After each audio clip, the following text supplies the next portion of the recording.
Hi everyone, welcome to my channel. ಎಲ್ಲರೂ ಹೇಗಿದ್ದೀರಾ? ಎಲ್ಲರೂ ಚೆನ್ನಾಗಿದ್ದೀರಾ ಅಂತ ಭಾವಿಸ್ತಾ ನಾನು ಕೂಡ ಚೆನ್ನಾಗಿದ್ದೀನಿ. ಇವತ್ತು ನಾನು ಸಿಂಪಲ್ ಆಗಿರುವಂತಹ ಒಂದು ಬೇಳೆ ಇಲ್ಲದೆ ಇರುವಂತಹ ಸಾಂಬಾರನ್ನು ಮಾಡಿ ತೋರಿಸ್ತಾ ಇದ್ದೀನಿ. ಆ ಸಾಂಬಾರನ್ನು ಯಾವ ರೀತಿ ಮಾಡೋದು ಅಂತ ನೋಡೋಣ ಬನ್ನಿ. ನಾನು ಮೊದಲಿಗೆ ಇಲ್ಲಿ ಈ ಸಾಂಬಾರಿಗೆ ಹಸಿ ಶೇಂಗಾನ ಯೂಸ್ ಮಾಡಿದ್ದೀನಿ. ಈಗ ಹಸಿ ಶೇಂಗಾ ಎಲ್ಲ ಕಡೆನೂ ಸಿಗ್ತಾ ಇರುತ್ತೆ. ಹಸಿ ಶೇಂಗಾ ಓನ್ಲಿ ಸುಟ್ಬಿಟ್ಟು ಹಾಗೆ ಕುದಿಸ್ಬಿಟ್ಟು ತಿಂತಾಯಿದ್ವಿ. ಬಟ್ ಸಾಂಬಾರು ಯಾವ ರೀತಿ ಮಾಡೋದು ಅಂತ ನೋಡೋಣ ಬನ್ನಿ. ಮೊದಲಿಗೆ ನಾನಿಲ್ಲಿ ಒಂದು ಬಟ್ಲು ಹಸಿ ಶೇಂಗಾ ತೊಗೊಂಡಿದ್ದೀನಿ. ಹಾಗೆ ಸ್ವಲ್ಪ ಆನಿಯನ್ನು, ಸ್ವಲ್ಪ ಟೊಮೆಟೊವನ್ನು ಕೂಡ ತೊಗೊಂಡಿದ್ದೀನಿ. ಹಾಗೆ ಸ್ವಲ್ಪ ಬೆಳ್ಳುಳ್ಳಿ, ಹಾಗೆ ಸ್ವಲ್ಪ ಕರಿಬೇವು ಸೊಪ್ಪನ್ನು ಕೂಡ ಸೇರಿಸ್ಕೊತಾ ಇದ್ದೀನಿ. ಹಾಗೆ ಸ್ವಲ್ಪ ಜೀರಿಗೆ ಕೂಡ ನಾನು ಇದಕ್ಕೆ ಸೇರಿಸ್ಕೊತಾ ಇದ್ದೀನಿ. ಹಾಗೆ ಸ್ವಲ್ಪ ಬಿಳಿ ಎಳ್ಳನ್ನು ಕೂಡ ಸೇರಿಸ್ಕೊತಾ ಇದ್ದೀನಿ. ಬಿಳಿ ಎಳ್ಳು ಆರೋಗ್ಯಕ್ಕೆ ತುಂಬ ಒಳ್ಳೆಯದು. ಬಿಳಿ ಎಳ್ಳಾಗಿರ್ಬೋದು, ಜೀರಿಗೆ ಆಗಿರೋದು ತುಂಬ ಚೆನ್ನಾಗಿರುತ್ತೆ. ಇದಕ್ಕೆ ಕಾಳು ಮೆಣಸು ಕೂಡ ನೀವು ಆ್ಯಡ್ ಮಾಡ್ಕೋಬೋದು, ಬಟ್ ನಾನಿಲ್ಲಿ ಆ್ಯಡ್ ಮಾಡ್ಕೋತಾ ಇಲ್ಲ. ಹಾಗೆ ಸ್ವಲ್ಪ ಉಪ್ಪು, ಹಾಗೆ ಸ್ವಲ್ಪ ಅರಿಶಿನ ಪೌಡ್ರು, ಸ್ವಲ್ಪ ರೆಡ್ ಚಿಲ್ಲಿ ಕೂಡ ಸೇರಿಸ್ಕೊತಾ ಇದ್ದೀನಿ. ಹಾಗೆ ಸ್ವಲ್ಪ ಹಸಿ ಕೊಬ್ಬರಿನೂ ಕೂಡ ಸೇರಿಸ್ಕೊತಾ ಇದ್ದೀನಿ. ಸ್ವಲ್ಪ ನೀರು ಹಾಕ್ಬಿಟ್ಟು ಈ ರೀತಿ ಪೇಸ್ಟ್ ಮಾಡ್ಕೋಬೇಕು. ತುಂಬ ನೀರು ಹಾಕ್ಬಿಟ್ಟು ಮಾಡ್ಕೋಬಾರ್ದು, ಗಟ್ಟಿಯಾಗಿರಬೇಕು ಪೇಸ್ಟು. ಹಾಗೆ ಸ್ವಲ್ಪ ಒಂದು ಬಾಣಲಿಗೆ ಎಣ್ಣೆ ಹಾಕ್ಕೊಂಡು ಅದಕ್ಕೆ ಸಾಸಿವೆ ಜೀರಿಗೆ ಸಿಡಿದ ನಂತರ ನಾನಿಲ್ಲಿ ಸ್ವಲ್ಪ ಬೆಳ್ಳುಳ್ಳಿಯನ್ನು ಕೂಡ ಸೇರಿಸ್ಕೊತಾ ಇದ್ದೀನಿ. ಇದಕ್ಕೆ ನಾನು ಆನಿಯನ್ ಹಾಕ್ಕೊಂಡಿಲ್ಲ, ನೀವು ಆನಿಯನ್ ಬೇಕಂದರೆ ಹಾಕೋಬೋದು. ಹಾಗೆ ಸ್ವಲ್ಪ ಕರಿಬೇವು ಸೊಪ್ಪನ್ನು ಕೂಡ ಸೇರಿಸ್ಕೊತಾ ಇದ್ದೀನಿ. ನಾನು ಸಿಂಪಲ್ಲಾಗಿಯೇ ಒಗ್ಗರಣೆ ಕೊಡ್ತಾ ಇರೋದು. ನೋಡಿ, ಇದಕ್ಕೆ ನಾವು ಮಾಡಿಟ್ಕೊಂಡಿರುವಂತಹ ಪೇಸ್ಟನ್ನು ಹಾಕಿಬಿಟ್ಟು ಚೆನ್ನಾಗಿ ಎಣ್ಣೆಯಲ್ಲಿ ಫ್ರೈ ಮಾಡ್ಕೋಬೇಕು. ಯಾಕಂದರೆ ಹಸಿದನೇ ನಾವು ರುಬ್ಬಿಟ್ಕೊಂಡಿದ್ವಿ.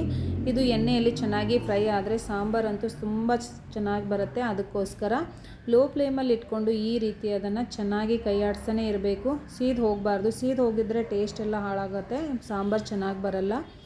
ಸ್ವಲ್ಪ ನೀರು ಸೇರಿಸ್ಕೊಂಡು ಚೆನ್ನಾಗಿ ಮಿಕ್ಸ್ ಮಾಡ್ತಾ ಅದನ್ನು ತಳ ಹತ್ತಂಗೆ ಈ ರೀತಿ ಕೈ ಆಡಿಸ್ತಾನೆ ಇರಬೇಕು.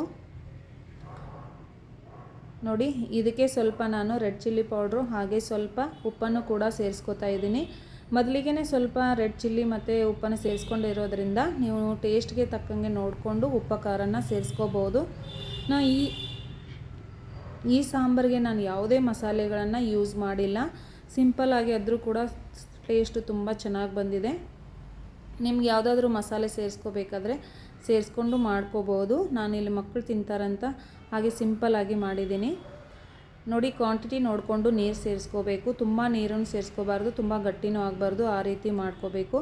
ಇದಕ್ಕೆ ಸ್ವಲ್ಪ ಗರಂ ಮಸಾಲ ಕೂಡ ಸೇರಿಸ್ಕೊತಾ ಇದ್ದೀನಿ. ನಿಮಗೆ ಗರಂ ಮಸಾಲ ಬೇಡ ಅಂದರೆ ನೀವು ಯಾವುದಾದ್ರೂ ಸಾಂಬಾರು ಪೌಡ್ರನ್ನು ಕೂಡ ಸೇರಿಸ್ಕೋಬೋದು. ಸ್ವಲ್ಪ ಮೇಲ್ಗಡೆ ಬೆಲ್ಲನೂ ಹಾಕ್ಕೊಂಡು ಇದನ್ನು ಚೆನ್ನಾಗಿ ಕುದಿಸ್ಕೋಬೇಕು.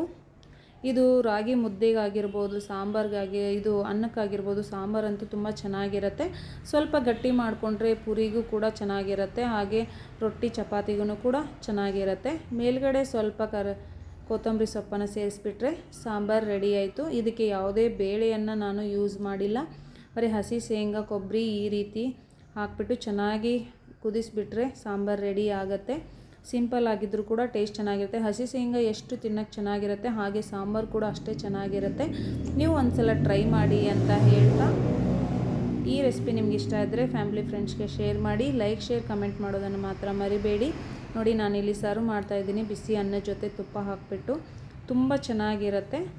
ಹಾಗೆ ಫಸ್ಟ್ ಟೈಮ್ ನನ್ನ ಚಾನಲ್ ವಿಸಿಟ್ ಮಾಡ್ತಾಯಿದ್ರೆ ಸಬ್ಸ್ಕ್ರೈಬ್ ಮಾಡಿಕೊಂಡು ಸಪೋರ್ಟ್ ಮಾಡಿ. ಹಾಗೆ ಮತ್ತೆ ಹೊಸ ಹೊಸ ರೆಸಿಪಿಯೊಂದಿಗೆ ಸಿಗ್ತಾ ಇರ್ತೀನಿ. ವಿಡಿಯೋ ನೋಡಿದ ತಮ್ಮೆಲ್ಲರಿಗೂ ಧನ್ಯವಾದಗಳು. ಮತ್ತೆ ಸಿಗೋಣ. Thank you so much everyone. Bye bye everyone.